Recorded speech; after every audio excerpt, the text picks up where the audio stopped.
NanoHub U, online instruction. So welcome back. We are ready to wrap up Unit 2. We've covered a lot of ground in Unit 2. What I'd like to do in this lecture is just go over the key concepts, the things that you should take away from this material that we've discussed in Unit 2. So remember, our focus is on the charge. In Units 3 and 4, our emphasis is going to be on velocity, or how that charge moves across the channel. So we began in the first lecture by talking about some basic concepts about MOS capacitors and how bands bend. So we drew band diagrams like this, and we pointed out that we're going to consider that the bulk of the semiconductor is grounded. That's our reference for zero potential. That's just an arbitrary reference, but it's a convenient one for us. We remember that a positive potential lowers electron energy. So wherever we see the electron conduction band going down or the valence band going down, we know that the electrostatic potential is increasing. We can easily determine the electrostatic potential at any location. It is simply the Q times the amount that the energy has dropped by. So that's how electrostatic potential and energy bands are related. They're really very much the same thing. The potential at the surface is what we've been focusing on, because if we know the potential at the surface, we can figure everything else out. Okay, then we talked about these different bias regions in an N-channel transistor or P-channel transistor. We would start at flat band, and if we have this ideal gate metal whose work function just happens to be right, then when we apply zero gate voltage, we have no band bending. All of the bands are flat. That's our flat band condition, no charge in the semiconductor.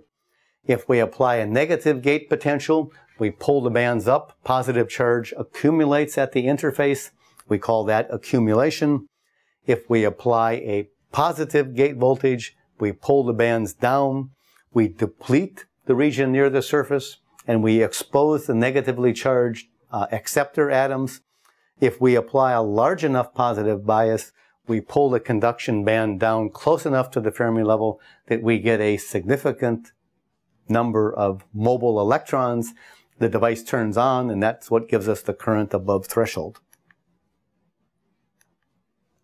Okay, we also sketched then, based on those energy band diagrams, what the sheet charge, or the total charge in the semiconductor in coulombs per square centimeter, what that would look like as a function of surface potential. Negative surface potential, positive charge builds up very rapidly because the number of holes in the valence band depends exponentially on how close the valence band is to the Fermi level.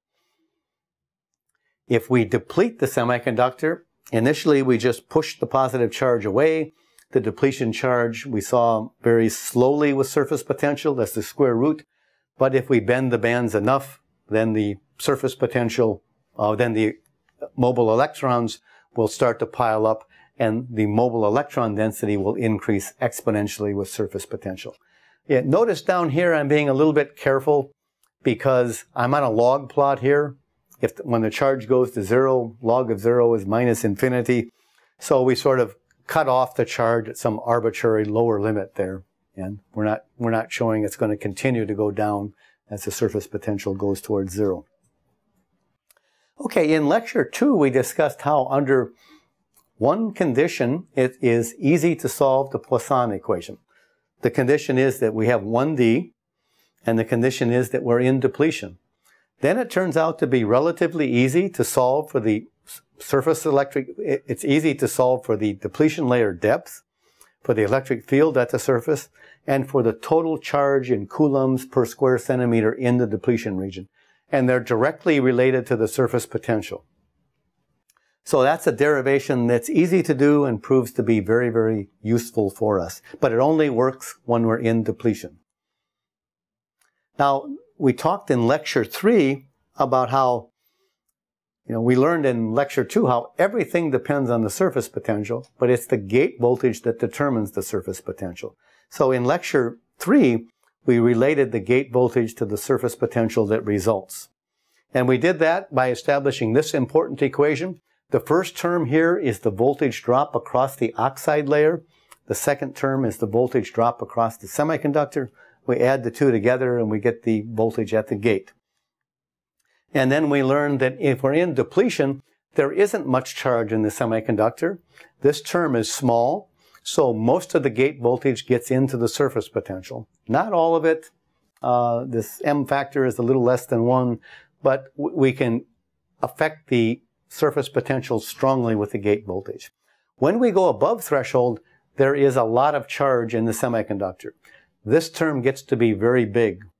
And this term being very big means we have more and more voltage drop across the oxide. In the inversion, if we increase the gate voltage, we mostly increase the volt drop across the oxide. There is only a very small additional increase of the surface potential above 2 psi b. You know, this increase here, this is that little empirical correction with the alpha factor that I mentioned in the virtual source model. Okay. All right, we also talked about computing the threshold voltage. How much voltage do we have to apply on the gate to create an inversion layer? We began with our gate voltage to surface potential relation, and we recognized that we have to bend the bands by this parameter 2 psi b to make the electron density at the surface equal to the hole density in the bulk. At that point, most of our charge is in the depletion region. We ignore the charge in the inversion layer at that point, and we just put that together and we can compute the threshold voltage. So we get a simple expression for the threshold voltage that we can compute in terms of the doping density and thickness of the oxide and oxide capacitance and the various terms that we can play with as we're designing transistors. Notice that we're still talking about a VT prime here. We haven't accounted for the metal semiconductor work function difference, and that actually plays a very big role and needs to be accounted for. Okay, so these are the expressions that we developed. In depletion, we can do this calculation. You know, the charge in the semiconductor is mostly the depletion charge. We have an analytical expression for the depletion charge. So we have an equation. It turns out to be a quadratic equation that we can solve, and we can determine the surface potential for a given gate voltage. So we can do that calculation in depletion. Turns out to be a little bit complicated to deal with these quadratic equations. So we frequently use an even more approximate treatment in depletion. And that approximate treatment is to think about this gate insulator and semiconductor as being two capacitors in series. The semiconductor capacitance is just the capacitance of the depletion layer, epsilon over the width of the depletion layer. We can simply do circuit analysis, voltage division, two capacitors in series. We're assuming that this nonlinear capacitor is just a constant capacitor at its average value. Then we can easily find that the surface potential is some fraction of the gate voltage, and the fraction is determined by this parameter M, which involves the ratio of these two capacitors. So that M term is something that we saw comes up over and over again. It's especially important in determining the subthreshold slope. Well, in lecture 2.4, we went back and we said, but wait a minute, a real metal will have a metal semiconductor work function difference. A real device might have some charge at the oxide-silicon interface. And we discovered that, okay, it's easy to fix this expression up. We simply add the actual flat band voltage. It's not 0 volts. It's some finite value. We simply add that finite value. We can compute the metal semiconductor work function difference. We can compute the additional volt drop across the oxide due to that fixed charge at the oxide-silicon interface. And it just shifts the curve. So it's easy to account for those non-idealities in a real device. Okay, lectures 2.5 and lectures 2.6, we really dove in and tried to understand how does this mobile charge, the charge that carries the current in a MOSFET, how does that vary with surface potential and with gate voltage? And the first thing we learned is that in subthreshold, it varies exponentially with surface potential. In above threshold, it varies exponentially with surface potential. There's a factor of 2 there in the bulk case. That factor of 2 isn't there in the extremely thin SOI case. The reason it's missing in the Second case is because the confining potential is determined by the thickness of the silicon. In the bulk case, the confining potential is determined by the band bending and the electric field in the silicon, and that ends up bringing in that factor 2. But the important point is the mobile charge varies exponentially with surface potential, both below and above threshold. Okay, so we also want to know how the mobile charge varies with gate voltage. So when we plot the mobile charge versus gate voltage, we have little charge until we exceed the threshold voltage, and then the charge tends to increase linearly with gate voltage. And we did that calculation. It took a little bit of work. The bottom line was that in subthreshold, there is some mobile charge there, and it's big enough to worry about. It gives us the leakage current of a MOSFET when it is supposed to be off. And the amount of that charge varies exponentially with VG minus VT over MKT. We also saw that above threshold, the mobile charge varies linearly, not exponentially with gate voltage. And we also learned that the gate capacitance in inversion is a little bit less than the oxide capacitance. It's less because we really have an oxide capacitance in series with a semiconductor capacitance. The semiconductor capacitance is not infinite. If it were, it wouldn't be a factor, but it has some finite value. So the result is that the capacitance here turns out to be a little bit less, significantly less to worry about, less than the oxide capacitance. When we did ET-SOI, we found basically the same things happening. There's no depletion charge because we assumed that we had an intrinsic undoped silicon layer, but the mobile electron charge increases exponentially with surface potential. The mobile hole charge increases exponentially with surface potential. So at a high level, the same things are happening. If we look at the mobile charge versus gate voltage for that structure, subthreshold, we find again some different pre-exponential factors, but it varies exponentially with gate voltage and subthreshold. The important point to take away is that this parameter M, which determines the subthreshold swing, is exactly 1 in this structure. And that's an important advantage for structures like this. Above threshold, we have a similar expression in the bulk. We might have expected the capacitance to be 2 Cox, if Cox is the capacitance of one oxide layer, because I'm assuming here in this calculation that we had a double gate structure with a gate on the top and a gate on the bottom. It turns out to be a little less than 2 Cox because we have this semiconductor capacitance in series with everything.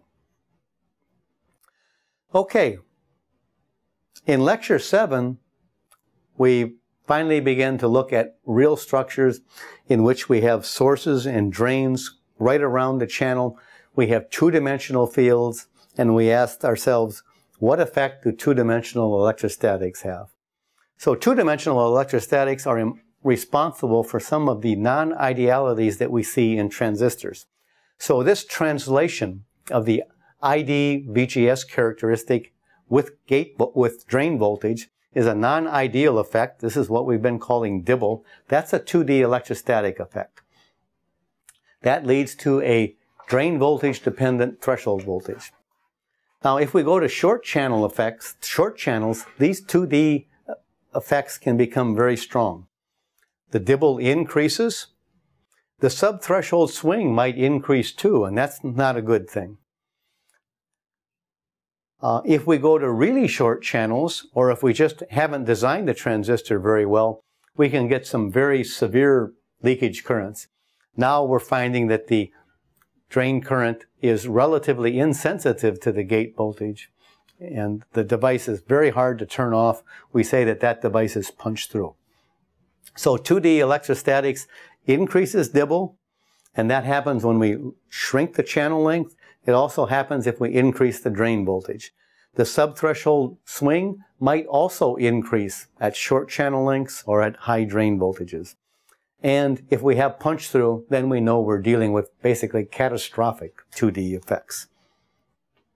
So we spent some time in this lecture in trying to understand what the solutions to this 2D Poisson equation look like without actually solving that 2D equation. So we looked at different ways. We thought about an effective doping approach. We talked about a barrier lowering picture. We talked about how the electrodes can provide geometric screening. These were all ways to understand the solutions to the 2D Poisson equation without actually doing the numerical solution. But they give us insight into what those solutions would look like. There's another useful way to analyze this that we didn't discuss, but which I would encourage you to have a look at in the lecture notes. Okay. So this concept of screening length is a very important thing, and the idea here is that the electrodes or the undepleted silicon, which forms a conducting layer that's like metallic, can be used to image the charge on the drain so that the electric field lines penetrate on these electrodes rather than reaching through to the source where they might increase dibble or even cause punch through. So if we design transistors appropriately, we want to design transistors to have short screening lengths. This is the reason that the industry is moving to structures like the FinFET.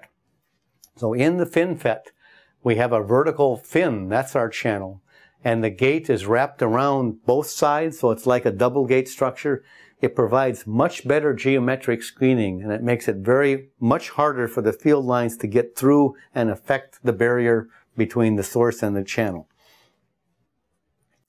So we ended up by saying that, what we're after is an electrostatically well-designed MOSFET, or a well-tempered MOSFET.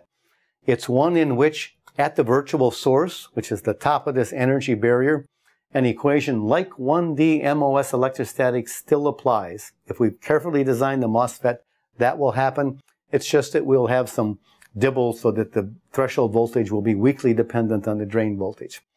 There is a region near the beginning of the channel which is under the strong control of the gate. Then we have a good transistor, weakly controlled by the drain. Now, if we increase the voltage on the drain, we want the energy band diagram will drop down because of the increased voltage. But if we have a well-designed transistor, not much will happen near the source end of the channel. That's the goal of our 2D electrostatic design, producing a well-tempered MOSFET. In the last lecture, we revisited this virtual source model. We used our improved understanding of mobile charge in subthreshold and above threshold to develop a model now that covers both subthreshold and above threshold in one smooth continuous model. And we have really succeeded in producing a pretty good model that describes nanotransistors quite accurately with only 10 device-specific parameters. Okay. We spent a little bit of time in that lecture discussing why subthreshold swing was so important, why it always has to be greater than 60 millivolts per decade, and why that is such an issue in prevents us from lowering the power supply and therefore lowering the power dissipation the way we would like to be able to do that in modern transistors. The holy grail of device design right now is, can we find some new physics that will give us a subthreshold swing less than 60 millivolts per decade? If we can lower the power supply, lower the power dissipation, and that is something that would be very advantageous. All right, so Unit 2 was all about electrostatics. If you're comfortable with these concepts, then we're ready to move on into Unit 3. Unit 3 will focus on transport.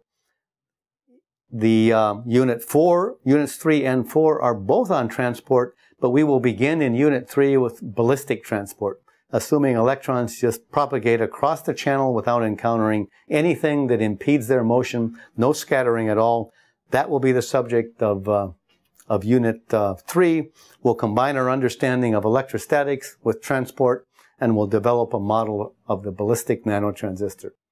So make sure you're comfortable with the homework assignments and the quizzes and the exam in Unit 2, and then you'll be ready to proceed on with me to Unit 3. I'll look forward to seeing you there.